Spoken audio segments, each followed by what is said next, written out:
Dear Americans and illegals who are currently residing inside of the United States, those of you who hate Donald Trump, hate our administration, and would like to fight Trump, now's your chance.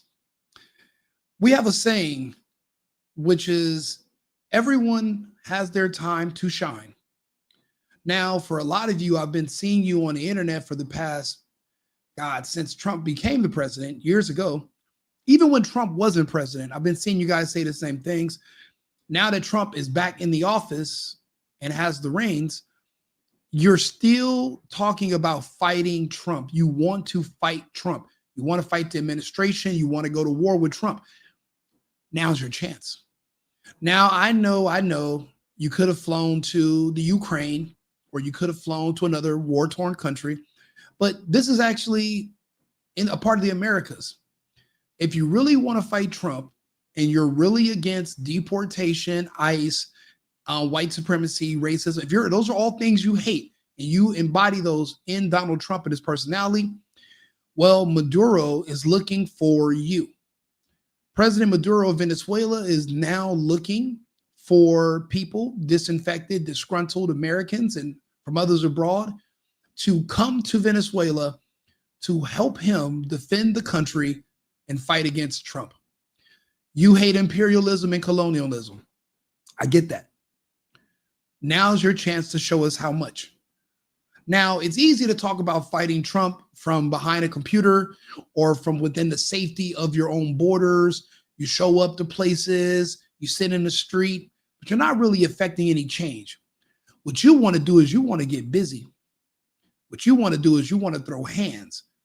You want to get out there with your training. You're better than a soldier. You're better than Green Berets. You're a tough guy. You're a tough girl. You're a tough, confused person who is a guy and a girl combined into I don't know what the fuck you are, but you're good at it. And I think you got what it takes to join the Venezuelans to fight against Trump directly. That's how you stick it to the man. That's how you stick it to the administration. War is coming, regardless. But obviously, the United States, we're not going to pick a fight we can't win, which is why we declined the fade with the Russian Federation. Actually, we were actually a part of the fade, but the Russians whooped all of NATO so bad that the United States pretended we weren't even a part of it, and none of our soldiers were over there, and we just threw some money, but we didn't really have nothing to do with it because that would be a stain on our name. That would be some smut on our name, the fact that we got whooped by the Russians so bad. So we just are now pretending like we had nothing to do with that situation. But the Venezuelans, we got this. That's like fighting Iraq or Libya. That's chump change. We can do that. But no, not the Russian Federation, and we're not fighting the Chinese either. President Trump issued a dire threat to Venezuelan President Nicolás Maduro. Get out now. The Miami Herald first reported a readout of a call between the two leaders last week, where Trump told Maduro in no uncertain terms to leave Venezuela immediately in order to save himself and his family. During the call, Maduro allegedly demanded to maintain control of his military and receive global amnesty for any crime. That is when President Trump offered his blunt demand, and the call pretty quickly broke down from there. The news comes as President Trump announced over the weekend that he's shutting down Venezuelan airspace, quote, in its entirety. This is his latest move to stop a surge in drug trafficking out of that country. And the Trump administration is not only taking to the skies, but the seas as well. In addition to shutting down the airspace, the U.S. military has a lot of firepower in the waters around Venezuela. This is not really Trump giving him an ultimatum. It's really more so just him giving a heads up to everyone who does business or any commercial travel in or around the region. We did have an incident with a commercial flight that was shot down over the Ukraine because because the Russians closed the airspace over the Ukraine and created a no-fly zone, and a commercial flight was shot down. Hundreds of people passed away. We're trying to avoid that now by giving people a heads up. Remember, Trump didn't do a press conference. He didn't go on the news. The dude put out a truth saying we're shutting down. He went on Truth Social and announced we're shutting down the Venezuelan airspace. Just to give everybody else a heads up. He wants Maduro gone. I'll be honest, it's not necessarily about the drugs, because everyone knows the drugs are coming from Mexico, the fentanyl is coming from China, and we don't have a grip on that. The best we can do is what's being done now, which is we shut down the border. So that's helping. But we're using Venezuela to send a message to the cartels, and we're going to show them what we're made of. A direct fight on our border against Scheinbaum and the cartels is going to be messy. So we're going to have to conduct a psychological warfare on them first. Where basically it's like when you and your sibling are in trouble and your parents spank you and your sibling standing right there watching. They're going to watch how Venezuela is handled, and they're going to have to decide what they're going to want to do to prepare for the United States to eventually go after the cartels with surgical precision. As of now, you got to understand, this is what we do. Do you like the way of life here in America? Do you like that we get goods for cheap, and that compared to Europe, our gas is cheap? People were complaining about $3 gas in America. Where I used to live in Germany, we were paying $15. There's a lot of benefits of being the reserve currency for the world. There are a lot of benefits. A lot of things are cheap. Most things are cheaper for us. Our passports are stronger. We have easy access, but we're an imperial nation. We don't export anything anymore. Our iPhones are made in China. What besides black culture, which is rap, violence, and anti-family sentiment, what else does the United States export? We don't have anything. We consume more than we ship out, which causes hyperinflation. To bring inflation down, we do have to invade countries and take their resources. Regardless if you like it or not, that's who we are. That's what we do. That's why our way of life here is so comfortable. In this omelet, there are eggs that must be cracked. Right now, the next egg on the list is Venezuela. That's just how it goes. You like how things are in the US. You want to keep us as a superpower. You want us to be able to maintain our petrodollar. We're going to need more petro. And also, Venezuela is on the horn of South America, and it's for sale. If we don't do it today, the Russians or the Chinese will do it tomorrow. They'll set up a beachhead. They'll start importing. If they expanded the Belt and Road Initiative from Africa to South America. They already put a beachhead. They've already started doing operations in Brazil. Imagine if we lose South America, which we are connected by land to South America. Imagine if we lost control and influence over South America to our economic foes, which are the Chinese. Then what will we do? That's a risk that we're not willing to take. We can't afford to take. So since it's up for grabs, we are just going to grab it first. If you want to keep your nice, comfortable way of life, this is what is required. If you don't like it and you don't agree with us, then show us and prove it and go join the forces in Venezuela or move to Canada. Renounce your citizenship. You don't have to be an American. You don't like how America works, choose something else. But crying about it on the internet and getting with a bunch of your friends and just nagging, it's like, grow up, do something else. You know, I was living in California during the lockdown. I didn't like how restaurants were closed, but they were telling you that you can have outdoor seating and food trucks or movie sets, but not for small restaurants that were down the street. I didn't like all the double standards. I didn't like the vaccine passports. I didn't like how Gavin Greasy Newsom was able to keep the French Laundry open, but they wanted me to close my Airbnb business because I'm spreading to people. Screw that. I said, you know what? I don't agree with it. I'm leaving. I went to another state. And when that state had a closure, I went to another state. And then eventually, when people kept telling me that Kamala might win, I moved to another country.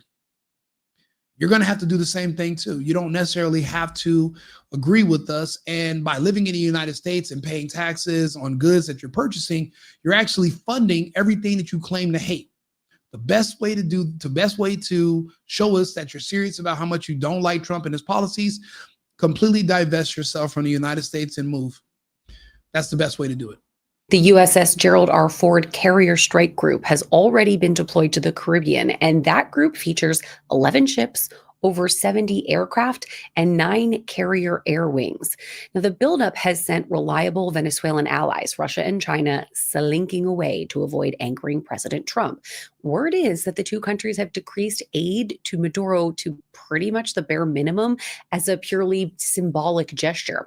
And back here at home, some lawmakers on both sides of the aisle have criticized the ramping up of force. President Trump's ally, Republican Senator Dave McCormick of Pennsylvania, was on Fox News Sunday defending the developments. Don't forget, Venezuela used to be a very prosperous country before the communists came. And before Maduro, before Chavez, it was a very successful company. Oil was their business. Energy was their business. And unfortunately, now their business is being mismanaged. Their people are starving. I know this because I live in Colombia part-time. So I meet every girl I date, for the most part, is from Venezuela.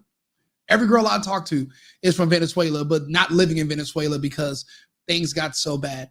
They love their country. They will love to return to their country one day, but unfortunately, it's being terribly mismanaged.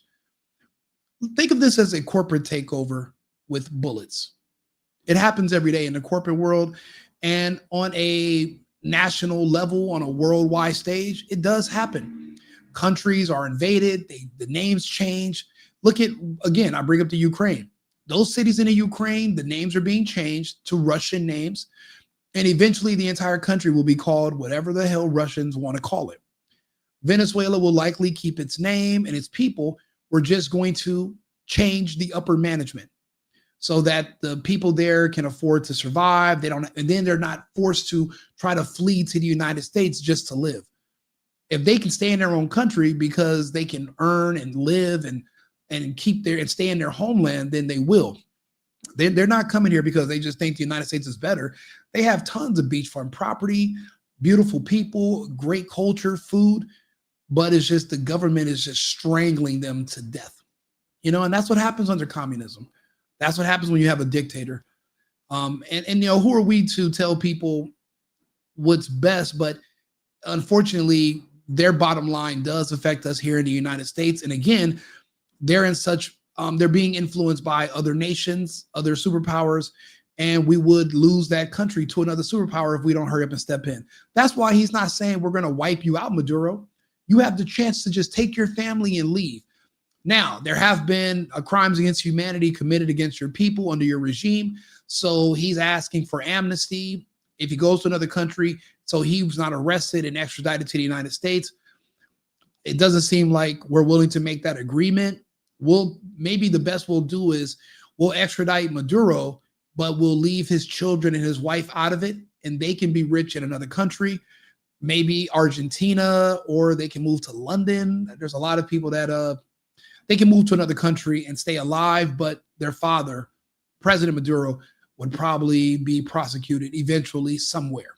I don't know if they're going to offer him amnesty. And that's what they were just talking about, by the way. We have a war that's coming through fentanyl, through opioids, through cocaine. It killed 100,000 Americans last year. That's twice the number of people that died in 8 years of Vietnam, 4,000 Pennsylvanians. And when President Trump was running, he and I both campaigned on the same thing, which was secure the border, designate the cartels as narco-terrorists, and use our military in a strategic, focused way to destroy this cartel infrastructure. Well, okay, let's rewind. For one thing, Venezuela is not on our border. For two, the cartels he's referring to are in Mexico. The fentanyl he is referring to comes from China through Mexico. It's not touching down in Caracas, making its way through Panama and coming up through the border. It's literally coming directly from Mexico. We've already sourced it. So it seems like they're bleeding Venezuela and Mexico together, but they want to spank Venezuela first. Like, again, it's two siblings. They're looking at Venezuela and Mexico the same way, except they want to show Mexico what's going to happen to them. and they're going to make an example out of Venezuela. Maduro is going to have to be sacrificed. They're going to let his children and his wife live, but again, they're going to have to use him to make an example. It's unfortunate that works, but I'm listening to this man talk, and I'm like, well, Venezuela's not on our border, and the fentanyl is not coming from Venezuela. So the people on the left are rightfully making that point to the public, but the show must go on. We need the oil. We need the resources. We need to set up bring in our friends, our oil refineries, our distributors there, and we need to start properly managing the export, which is the oil, and that will eventually bring down our transportation costs here in the United States, which will also bring down our food prices. This is what we have to do to maintain our way of life here in the United States, whether you like it or not. And if you don't like it, feel free to get the fuck out. Luigi Mangione is back in court today for. So that's what the bottom line is. You can love it or leave it. That's what it is. We invade countries who have resources that we need, and that's how we keep our costs of living down. And we just incorporate them into our system. We absorb them. And Venezuela, again, they're being mismanaged. If they were being properly managed, we wouldn't need to absorb them. We would just work with them. But that's not happening. And then again, the globalist takeover is beginning in the United States, but we have the Zionists to the south, which is why you have a Jewish president, Scheinbaum. So she's going to eventually have to be removed as well, because the globalists and the Zionists are not going to be able to coexist. That's why you see a fight happening in the United States. They have a beachhead now in the state of New York, which was once a Zionist stronghold that they have lost. They're losing their influence. And eventually we're going to make our way south. Once the globalists take over the influence that the Zionists once had over our military, we will be going into Mexico soon. I got another video coming up. We're going to listen to the French assassin that was speaking about Candace Owens. We're going to discuss that war that he's mentioning, because there's a few different wars that he could be referring to. And I'm going to use my audience and see if we can go ahead and try to figure out which one he's talking about. So thank you guys for tuning in. I'll see you again shortly with another video. Remember, America first, America only.